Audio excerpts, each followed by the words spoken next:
네, 두피 문신 단점 두 번째, 우선 부작용에 대해서 설명을 한번 드려볼 건데요.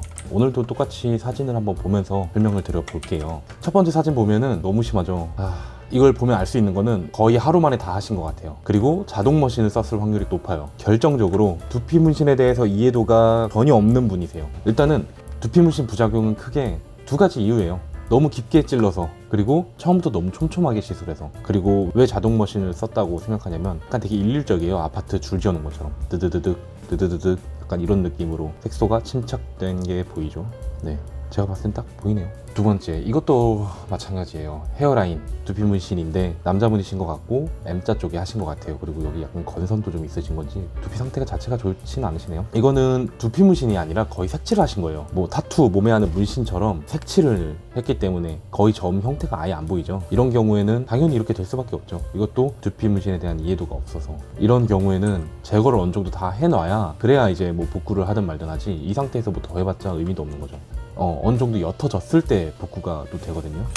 그리고 이분 같은 경우는 확대를 해보면 여기 얼룩 좀 져 있죠. 그리고 이게 분포되어 있어요. 이 점이 엄청 큰데 얼굴에 난 큰 점과 같은 사이즈로 거의 전체적으로 이제 했죠. 그나마 다행히 듬성듬성 시술을 했어요. 그래가지고 이분 같은 경우는 레이저 제거하지 않고 그 다음 복구 시술이 들어갔습니다. 이렇게 봤을 때 약간 뭔가 느낌이 여기 살짝 남아있는 것 같긴 해요. 근데 이건 거의 티 안 났었고, 앞부분 같은 경우 보면은 아까 그 큰 점같이 보이는 게 전혀 안 보이잖아요. 이게 왜 그러냐, 얇은 점으로 이 사이사이 엄청 많이 시술을 한 거예요. 모근이랑 비슷한 사이즈의 작은 점들을 다 촘촘하게 오랜 시간에 걸쳐서 6회차 7회차 이렇게 점들이 뭉치지도 않고 번지지도 않고 잘 안착이 되면서 큰 얼룩처럼 보였던 것들은 커버가 되고, 모든 그림 그릴 때 채색에서도 똑같아요. 진하고 옅고 이거는 언제나 상대적인 거거든요. 예를 들어 흰색 옆에 회색이 있어요. 그러면은 회색이 진해 보이겠죠? 근데 회색 옆에 검은색이 있어요. 그럼 회색이 옅어 보이겠죠?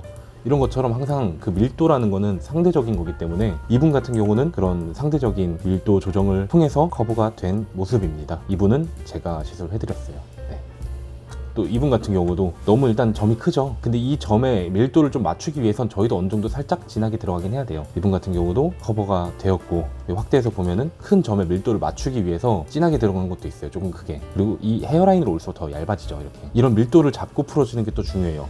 그게 시술자의 센스고 미적 감각인데, 아무래도 시술 경험이 좀 적은 분들은 부족하겠죠. 저도 원래 그림을 오래 그렸어가지고 네, 그런 건 기본적으로 알고 있었던 부분들이라, 그래서 저한테는 이런 것들은 쉬웠어요. 두피 문신을 할 때. 네.